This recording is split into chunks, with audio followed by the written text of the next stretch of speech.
Hello दोस्तों welcome to लक्ष्य civil classes. आज हम करने वाले हैं बीपीएससी पॉलिटी पीवाईक्यूज़ के 62 महत्वपूर्ण प्रश्नों को। तो चलिए पहला प्रश्न देखते हैं। पहला प्रश्न है, भारत के वित्त आयोग के संदर्भ में निम्नलिखित कथनों पर विचार करें। पहला ऑप्शन है, वित्त आयोग एक सांविधिक निकाय है। दूसरा है, संविधान के अनुच्छेद 280 के तहत वित्त आयोग को स्थापित किया गया था। तीसरा ऑप्शन है, वित्त आयोग द्वारा की गई सिफारिशें प्रकृति में केवल सलाहकारी हैं। और चौथा ऑप्शन है, वित्त आयोग 1950 में स्थापित किया गया था। तो कौन सा ऑप्शन सही होगा बताइए।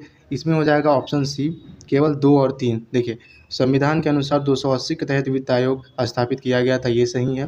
वित्त आयोग द्वारा की गई सिफारिशें प्रकृति में केवल सलाहकारी होती हैं, ये भी सही है। देखिए, भारतीय संविधान के अनुच्छेद 280 के तहत प्रत्येक 5 वर्ष पे या आवश्यकता अनुसार राष्ट्रपति द्वारा वित्त आयोग के गठन का प्रावधान किया जाएगा।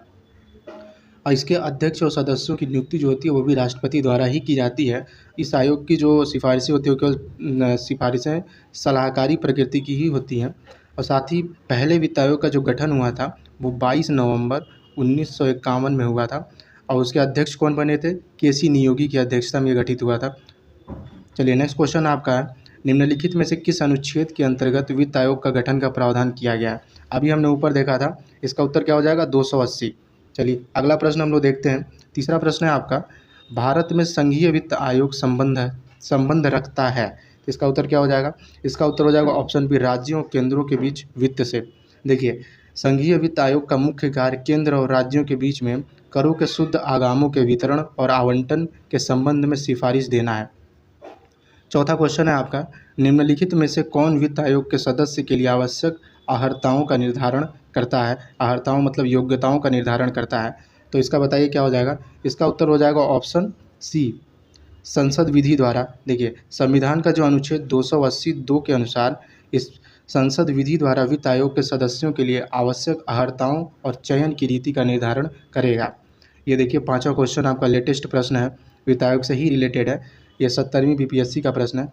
प्रश्न क्या है, भारत के वित्त आयोग का प्राथमिक कार्य क्या है? पहला ऑप्शन है, केंद्र और राज्यों के मध्य राजस्व का आवंटन। दूसरा ऑप्शन है, संघ और राज्य सरकारों के मंत्रालयों को निधि का आवंटन करना। राष्ट्रपति को वित्त मामले में परामर्श देना, ये आपका तीसरा ऑप्शन है। और चौथा, वार्षिक बजट तैयार करना।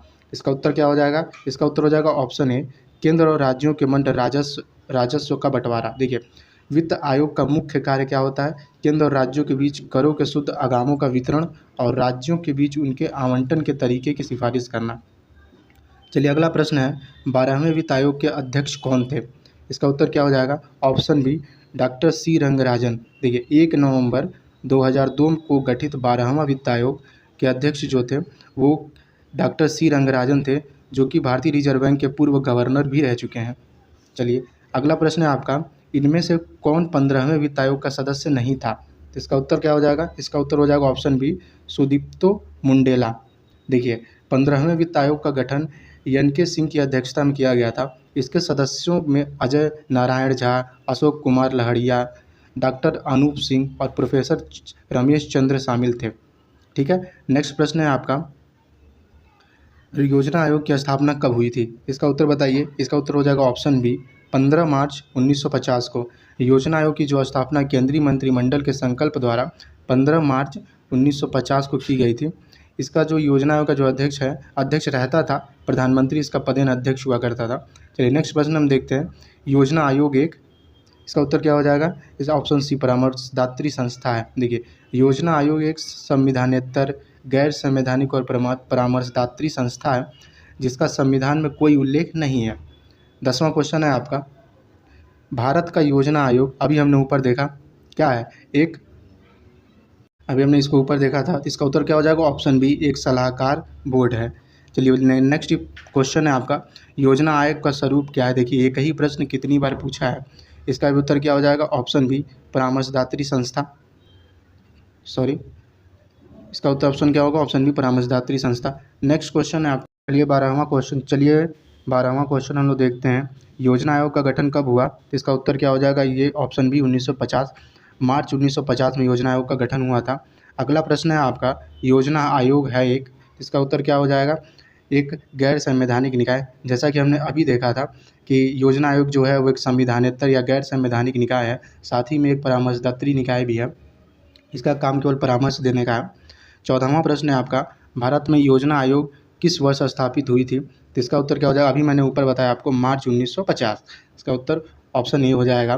15वां प्रश्न है, भारतीय योजना आयोग के पदेन अध्यक्ष होते हैं? तो इसका आंसर हो जाएगा बी, प्रधानमंत्री। भारत में प्रधानमंत्री योजना आयोग के पदेन अध्यक्ष होते हैं। वर्तमान में योजना आयोग के स्थान पर नीति आयोग है, जिसके अध्यक्ष भी प्रधानमंत्री ही होते हैं।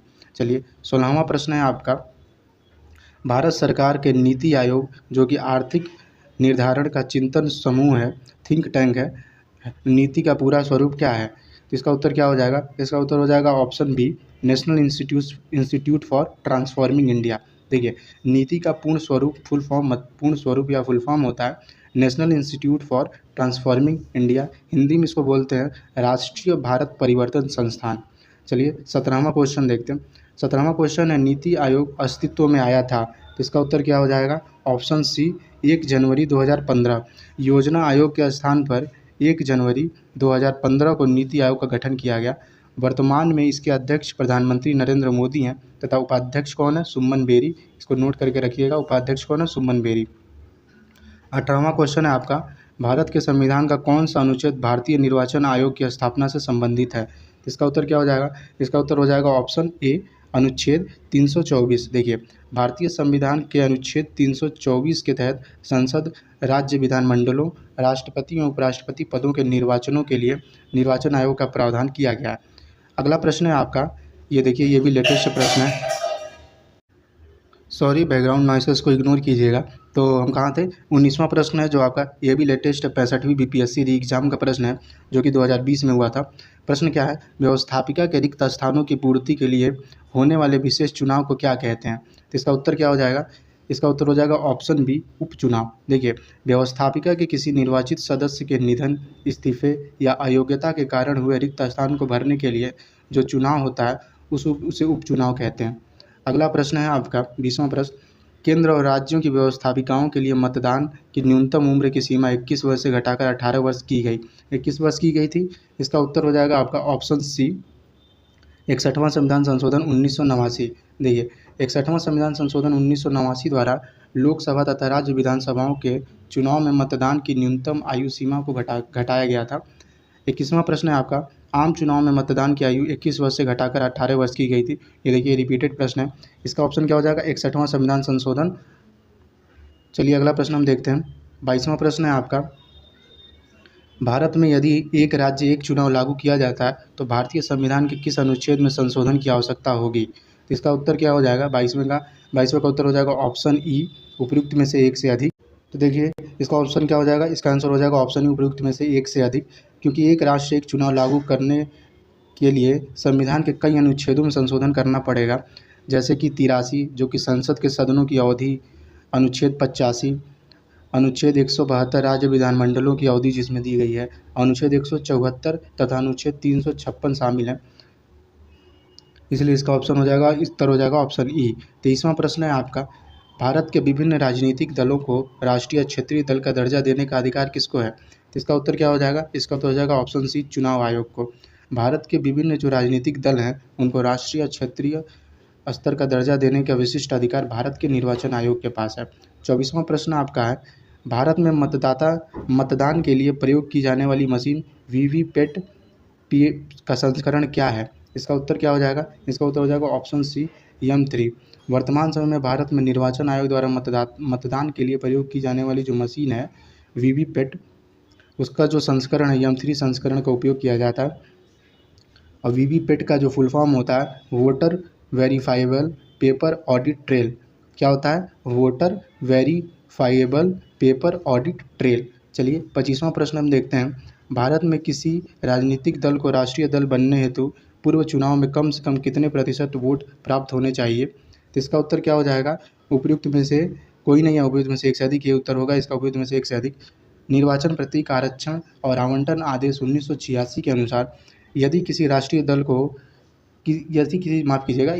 दल को राष्ट्रीय दल के रूप में मान्यता हेतु पंजीकृत दल को 4 या अधिक राज्यों में लोकसभा के पिछले चुनाव या विधानसभा के पिछले चुनाव में पड़े कुल वैध मतों का कम से कम 6% मत प्राप्त होना चाहिए, और साथ ही किसी राज्य या राज्यों की लोकसभा में कम से कम 6 सीटें जीतनी चाहिए, या उसके साथ ये होना चाहिए या उसके अलावा उस दल को लोकसभा की कुल सदस्य संख्या की कम से कम 2% सीटें प्राप्त हों। चलिए नेक्स्ट प्रश्न है आपका, आम आदमी पार्टी क्या है? आम आदमी पार्टी क्या है? एक राष्ट्रीय पार्टी है। 27वां प्रश्न है, उस राजनीतिक दल का नाम बताइए जो मिली जुली केंद्रीय सरकार का हिस्सा नहीं है लेकिन जिसका सदस्य 13वीं लोकसभा का स्पीकर चुना गया। तो इसका उत्तर क्या होगा? इसका उत्तर हो जाएगा option A, Telugu Desam party.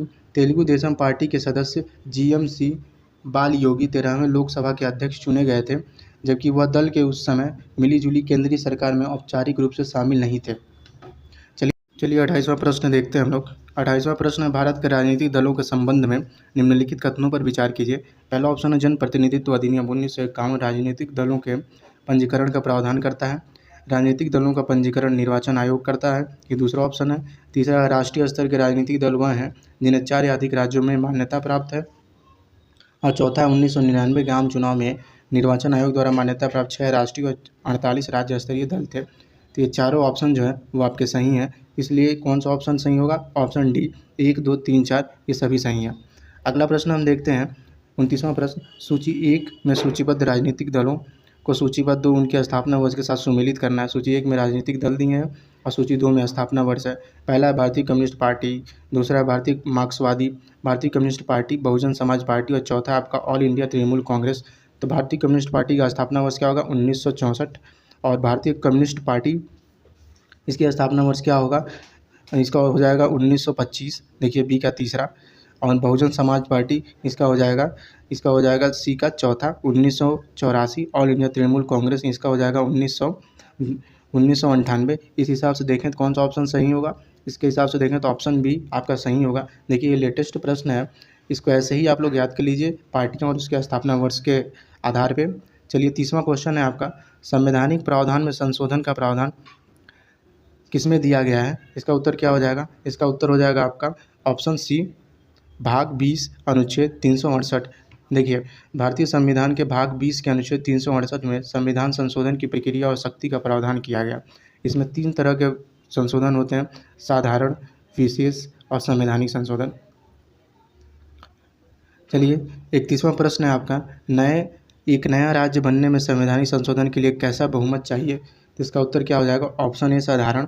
देखिए नए राज्यों के निर्माण या वर्तमान राज्यों की सीमाओं में परिवर्तन के लिए संसद साधारण बहुमत से कानून बना सकती है। इसे अनुच्छेद 368 में प्रयोजनों के लिए संविधान संशोधन नहीं माना जाएगा। चलिए 32वां क्वेश्चन हम देखते हैं, किस संविधान संशोधन से दिल्ली को राष्ट्रीय राजधानी क्षेत्र नाम दिया गया? इसका उत्तर क्या हो जाएगा 32वां का? ऑप्शन बी, 69वां संविधान संशोधन। देखिए 69वां संविधान संशोधन 1991 द्वारा संविधान के अनुच्छेद 239 ए जोड़ा गया, जिसके तहत दिल्ली संघ राज्य क्षेत्र को राष्ट्रीय राजधानी क्षेत्र दिल्ली नाम दिया गया। चलिए 33वां प्रश्न है आपका, भारतीय संविधान में संशोधन के लिए विधेयक लाया जा सकता है, कहाँ लाया जा सकता है? इसका ऑप्शन हो जाएगा ऑप्शन सी, या तो लोकसभा या तो राज्यसभा में। देखिए संविधान संशोधन के लिए विधेयक संसद के किसी भी सदन में लाया जा सकता है, लोकसभा या राज्यसभा में। इसे राज्य विधानमंडल या न्यायपालिका में शुरू नहीं किया जा सकता। 34वां प्रश्न है आपका, भारतीय संविधान के लिए प्रथम संशोधन विधेयक लाया गया था। इसका उत्तर क्या हो जाएगा? इसका उत्तर हो जाएगा ऑप्शन बी, 1951 में। देखिए भारतीय संविधान का प्रथम संशोधन विधेयक वर्ष 1951 में लाया गया था। इसके द्वारा संविधान में 9वीं अनुसूची जोड़ी गई थी। 35वां प्रश्न है आपका, निम्नलिखित में किस संविधान संशोधन अधिनियम को लघु संविधान कहा गया था? इसका उत्तर क्या हो जाएगा? इसका उत्तर हो जाएगा ऑप्शन ए, 42वें संविधान संशोधन को। वर्ष 1976 में हुए 42वां संविधान संशोधन अधिनियम द्वारा संविधान में बहुत सारे महत्वपूर्ण प्रावधानों जो होते हैं उनमें बदलाव किया गया, इसीलिए इसे लघु संविधान कहा जाता है। चलिए 36वां प्रश्न है आपका, भारतीय संविधान के 42वें संशोधन के संबंध में निम्नलिखित कथनों पर विचार कीजिए। पहला ऑप्शन है, इसमें प्रस्तावना में 3 शब्द जोड़े गए, समाजवाद, धर्मनिरपेक्ष, अखंडता। इसने संविधान में 8 मौलिक कर्तव्य जोड़े। इसने नए निदेशक सिद्धांत जोड़े, यानी अनुच्छेद 39 से, अनुच्छेद 43 से और अनुच्छेद 47। इसके द्वारा राष्ट्रपति को चुनाव आयोग के परामर्श से राज्य विधानसभा मंडलों में सदस्यों को अयोग्य घोषित करने का अधिकार प्रदान किया गया। इनमें से कौन सा कथन गलत है? बताना है आपको, इनमें से कौन सा कथन गलत है। इसका उत्तर क्या हो जाएगा? इसका उत्तर होगा आपका ऑप्शन डी, 2 और 3। देखिए दूसरा क्या है, इसमें संविधान में 8 मौलिक कर्तव्य जोड़े गए, इससे नहीं, ये गलत है आपका। और उसके बाद से क्या गलत, ऑप्शन 3 क्या है आपका, इसमें नए निदेशक सिद्धांत जोड़े गए, जैसे अनुच्छेद 39 है, अनुच्छेद 43 है, अनुच्छेद 47। देखिए 42वें संविधान संशोधन द्वारा 10 मौलिक कर्तव्य जोड़े गए थे, न कि 8, ठीक है, जोड़े गए थे। और तीसरा जो है, इसमें नीति निर्देशक तत्व में अनुच्छेद 39A, 43A और 48A जोड़ा गया था, न कि 47 जोड़ा गया था। इसलिए आपके जो हैं, आपके 2 और 3 ऑप्शन गलत हैं। चलिए 37वां प्रश्न हम देखते हैं। निम्नलिखित में से भारत में निम्न में से भारत में किस संविधान संशोधन ने राज्य मुख्यमंत्री सहित मंत्रिपरिषद की अधिकतम संख्या निर्धारित की है? ये भी देखिए लेटेस्ट प्रश्न है, 2024 का ही प्रश्न है। तो इसका उत्तर क्या हो जाएगा? ऑप्शन ए 51वां संवैधानिक संशोधन। 51वां संवैधानिक संशोधन अधिनियम 2003 द्वारा अनुच्छेद 164 के खंड 1 का जोड़ा गया, जिसके अनुसार किसी राज्य में मुख्यमंत्री सहित मंत्रियों की कुल संख्या उस राज्य की विधानसभा के सदस्यों की कुल संख्या के 15% से अधिक नहीं होगी, परंतु 12 से कम नहीं होगी। चलिए 38वां प्रश्न है आपका, मंत्रिपरिषद की संख्या को किस संवैधानिक संशोधन द्वारा लोकसभा सदस्यों की 15% तय किया गया? अभी हमने देखा था। इसका उत्तर हो जाएगा ऑप्शन सी 51वां संविधान संशोधन 2003 द्वारा। चलिए ठीक है। चलिए नेक्स्ट प्रश्न है आपका 39वां, भारत के संविधान का कौन सा अनुच्छेद देवनागरी लिपि में हिंदी को संघ की सरकारी भाषा के रूप में मान्यता देता है? इसका उत्तर क्या हो जाएगा? Option C 343। संविधान का अनुच्छेद 343(1) के अनुसार संघ की राजभाषा हिंदी और लिपि देवनागरी होगी। राजभाषा के संबंध में प्रावधान भाग 17 में दिया गया है। चलिए 40वां प्रश्न है आपका, भारतीय संविधान की 8वीं अनुसूची में मान्य सरकारी भाषाओं की संख्या है, कितनी संख्या है? Option C 18। 92वां संविधान संशोधन 2003 में पूर्व 8वीं अनुसूची में भाषाओं की संख्या 18 थी, जो इस संशोधन के बाद बढ़कर 22 हो गई है। मतलब 92वें संविधान संशोधन से पहले 18 थी, लेकिन जब 92वां संविधान संशोधन हुआ तो उस समय बढ़ के कितनी हो गई? 22 हो गई हैं। चलिए 41वां प्रश्न है, सामुदायिक विकास कार्यक्रम प्रारंभ हुआ था, इसका उत्तर क्या हो जाएगा? 41वें का इसका उत्तर हो जाएगा ऑप्शन ए 2 अक्टूबर 1952 को। भारत में सामुदायिक विकास कार्यक्रम का प्रारंभ 2 अक्टूबर 1952 का किया गया था, और इसका उद्देश्य क्या था? इसका उद्देश्य था ग्रामीण समुदायों का समग्र विकास करना। 42वां प्रश्न है आपका, ये भी देखिए लेटेस्ट प्रश्न है, 2020 का ही प्रश्न है, पंचायत में चुनाव कराने हेतु निर्णय कौन लेता है? इसका उत्तर क्या हो जाएगा? इसका उत्तर ऑप्शन बी होगा, राज्य सरकार। संविधान की 7वीं अनुसूची में पंचायतों को राज्य सूची का विषय माना गया, अतः पंचायतों के गठन और उनमें चुनाव कराने संबंधित निर्णय लेने के पूर्ण अधिकार राज्य सरकार को दिया गया। 43वां प्रश्न है आपका, पंचायती राज प्रणाली किस सूची में है? इसका उत्तर क्या हो जाएगा 43वें का? ऑप्शन बी, राज्य सूची में। पंचायती राज पूरी तरह से राज्य सूची का विषय है, इसीलिए राज्य विधानमंडल इस पर कानून बनाने के लिए सक्षम है। 44वां प्रश्न है, पंचायती राज विषय है, तो हमने अभी ऊपर देखा पंचायती राज विषय किसका है, अभी हमने ऊपर देखा था राज्य सूची का। चलिए अगला प्रश्न हम देखते हैं 45वां प्रश्न है, पंचायत के चुनाव कराने हेतु निर्णय किसके द्वारा लिया जाता है? इसका उत्तर क्या हो जाएगा? इसका उत्तर हो जाएगा ऑप्शन बी, राज्य सरकार। देखिए चुनाव का समय तय करने और कराने का अंतिम निर्णय राज्य सरकार द्वारा लिया जाता है, जिसका क्रियान्वयन राज्य निर्वाचन आयोग करता है। 46वां आपका प्रश्न है, पंचायती राज व्यवस्था में शासन व्यवस्था का निर्धारित की गई है, क्या होगा? ये देखिए लेटेस्ट प्रश्न है। देखिए पहला ऑप्शन है ग्रामीण, क्षेत्रीय और जनपद स्तर पर स्थानीय स्वशासन की त्रिस्तरीय संरचना।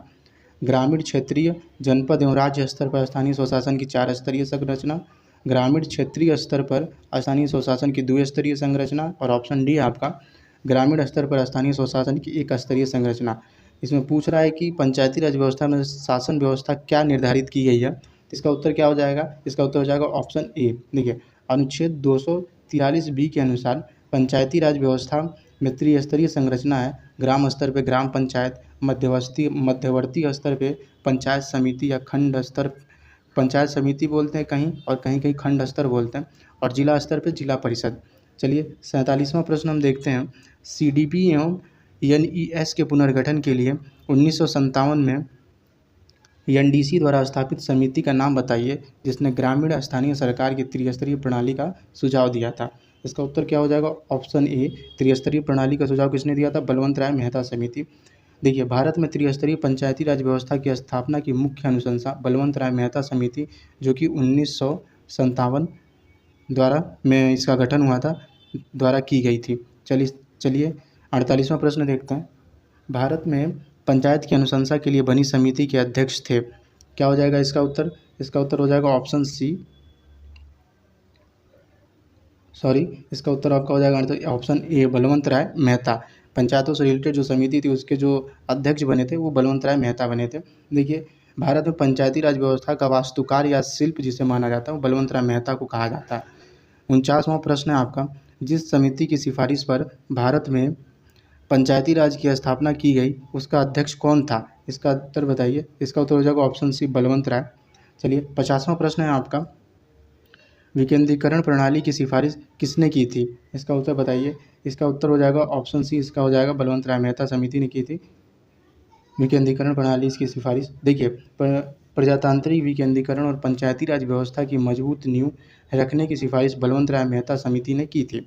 51वां प्रश्न है आपका, निम्नलिखित में से किस कमेटी आयोग ने न्याय पंचायत बनाने की सिफारिश की थी? तो इसका उत्तर क्या हो जाएगा? Option B, Ashok Mehta committee. देखिए, वर्ष 1977 में गठित अशोक मेहता समिति ने अपनी रिपोर्ट 1978 में न्याय पंचायतों के गठन की अलग से सिफारिश की थी, जिसका प्रमुख एक योग्य न्यायाधीश होना चाहिए। ठीक है, चलिए अगला प्रश्न हम देखते हैं। 52वां प्रश्न है आपका, अशोक मेहता समिति ने निम्नलिखित की सिफारिशें की? पहला है पंचायती राज की त्रिस्तरीय सरकार, पंचायती राज की द्विस्तरीय सरकार, पंचायती राज की एक स्तरीय सरकार और पंचायती राज की बहुस्तरीय सरकार। अभी हमने देखा, क्या होगा इसका उत्तर? इसका उत्तर हो जाएगा ऑप्शन ए, पंचायती राज की त्रिस्तरीय सरकार की सिफारिश की अशोक मेहता पूछ रहा है, वो तो बलवंत राय मेहता ने त्रिस्तरीय सरकार की सिफारिश की थी, अशोक मेहता ने की थी पंचायती राज की द्विस्तरीय सरकार की।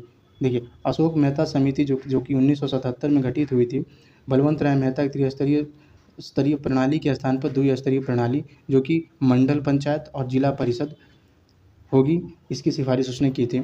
53वां क्वेश्चन है आपका, पंचायती राज का प्रथम लक्ष्य क्या है? ग्रामवासियों के बीच में प्रतिद्वंदिता को बढ़ाना, दूसरा ऑप्शन है चुनाव में लड़ने के लिए ग्रामवासियों को प्रशिक्षण देना, तीसरा आपका ग्रामवासियों में शक्ति का विकेंद्रीकरण और ऑप्शन डी आपका इनमें से कोई नहीं। इसका उत्तर क्या हो जाएगा? ऑप्शन सी, ग्रामवासियों में शक्ति का विकेंद्रीकरण। देखिए, पंचायती राज का जो मुख्य उद्देश्य क्या होता है? मुख्य उद्देश्य ही यही होता है कि ग्रामवासियों में शक्ति और सत्ता का विकेंद्रीकरण करना, ताकि वे अपनी आवश्यकताओं के अनुरूप नीतियाँ स्वयं बना सकें। नेक्स्ट क्वेश्चन है आपका, पंचायती राज का मुख्य उद्देश्य है? देखिए, ये भी लेटेस्ट प्रश्न है, 2025 का ही प्रश्न है। इसका उत्तर क्या हो जाएगा 54 का? इसका उत्तर हो जाएगा ऑप्शन डी, जनता के विकास के प्रशासन में प्रतिभाग करने योग्य बनाना। देखिए, जो आपका पंचायती राज व्यवस्था का मूल उद्देश्य जनता की भागीदारी के साथ लोकतांत्रिक विकेंद्रीकरण सुनिश्चित करना है, ताकि ग्रामीण विकास कार्यक्रमों में आम लोग सीधे भागीदार बन सकें। अगला प्रश्न 55वां हम देखते हैं, सरकार की पंचायती राज प्रणाली की मुख्य विशेषताएं क्या हैं? इसका उत्तर क्या हो जाएगा? इसका उत्तर होगा ऑप्शन डी, इनमें मतलब ये सारे सही हैं। देखिए, समय कम है, इस वजह से मैं जल्दी आप लोग को बता रहा हूँ, पूरे ऑप्शन पढ़ने की ज़रूरत नहीं है, जो सही है वो मैं आपको बताऊँगा। तो इसका उत्तर हो जाएगा ऑप्शन डी, इनमें से सभी सही हैं। इनमें से देखिए, 56वां क्या, पंचायती राज में तीन श्रेणियाँ हैं, ब्लॉक स्तर पे ग्राम, ब्लॉक और जिला स्तर होता है।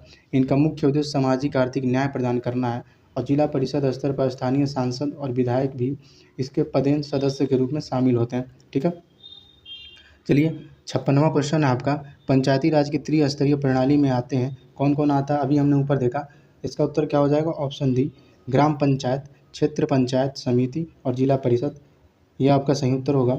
57वां प्रश्न है आपका, ब्लॉक स्तर पर पंचायत समिति क्या होती है? इसका उत्तर हो जाएगा, पहला ऑप्शन है आपका परामर्शदात्री निकाय, दूसरा प्रशासनिक प्राधिकरण, परामर्शकीय समिति, पर्यवेक्षकीय प्राधिकरण। इसका उत्तर बताइए। इसका उत्तर हो जाएगा ऑप्शन है परामर्शदात्री निकाय। देखिए, ब्लॉक स्तर पर कार्यरत जो पंचायत समिति मुख्य रूप से एक प्रशासनिक प्राधिकरण या कार्यपालिका निकाय के रूप में कार्य करती है, जो ग्राम पंचायतों और जिला परिषदों के बीच समन्वय स्थापित करती है। 58वां प्रश्न है आपका, भारत में ब्लॉक स्तर पर बनी पंचायत समिति केवल, इसका उत्तर क्या हो जाएगा? इसका उत्तर हो जाएगा ऑप्शन डी, प्रशासनिक प्राधिकारी। देखिए, विभिन्न राज्यों के पंचायती राज अधिनियम के तहत ब्लॉक स्तर पर पंचायत समिति एक मुख्य प्रशासनिक और कार्यपालिका प्राधिकरण निकाय के रूप में कार्य करती है। 59वां प्रश्न है आपका, पंचायती राज संस्थाओं को 29 कार्यों की सूची किस अनुच्छेद के तहत दी गई है? देखिए, ये इतना आसान प्रश्न, ये 2020 का प्रश्न है, ये भी लेटेस्ट प्रश्न ही है। तो इसका उत्तर क्या हो जाएगा? ऑप्शन डी, अनुच्छेद 243 जी। भारतीय संविधान का जो अनुच्छेद 243 जी है, हिंदी में 243(6) के तहत पंचायतों को आर्थिक विकास और सामाजिक न्याय के लिए योजना तैयार करने तथा 11वीं अनुसूची में सूचीबद्ध 29 विषयों पर कार्य करने की शक्ति और जिम्मेदारी सौंपी गई है। आपका अगला प्रश्न है, जो कि 60वां प्रश्न है आपका, पंचायती राज को किस संवैधानिक संशोधन के आधार पर संवैधानिक दर्जा प्रदान किया गया? ये भी देखिए 2020 का ही प्रश्न है, तो ये तो आपको पता ही होना चाहिए। इसका उत्तर होगा 73वां संविधान संशोधन 1992 द्वारा पंचायती राज संस्थाओं को संवैधानिक दर्जा प्रदान किया गया और संविधान में भाग 9 और 11वीं अनुसूची इसके तहत जोड़ी गई थी 73वें संविधान संशोधन के माध्यम से। 61वां प्रश्न है, भारतीय संविधान के किस अनुच्छेद में पंचायती राज संस्थाओं को संवैधानिक आधार प्रदान किया गया? इसका हमने अभी देखा, पंचायती राज को कब दिया गया था? 73वां संविधान संशोधन द्वारा ये प्रदान किया गया था। चलिए आज का आपका लास्ट क्वेश्चन है, अनुच्छेद 243 जे के अंतर्गत पंचायतों के लेखांकन प्रबंधन संबंधित नियम कौन बनाता है? इसका उत्तर क्या हो जाएगा? इसका उत्तर हो जाएगा आपका ऑप्शन बी, राज्य विधानमंडल। देखिए ये भी आपका लेटेस्ट प्रश्न था, इसका उत्तर राज्य विधानमंडल हो जाएगा। संविधान के अनुच्छेद 243 या इंग्लिश में 243 जे में यह प्रावधान है कि किसी राज्य विधानमंडल विधि द्वारा पंचायतों द्वारा लेख रखे जाने और ऐसे लेखाओं की संपरीक्षा करने के संबंध में आवश्यक नियम बना सकेगा। चलिए आज के लिए इतना ही, कल फिर मिलते हैं हिस्ट्री के महत्वपूर्ण PYQs के साथ। तब तक के लिए ख्याल रखिए अपना। धन्यवाद।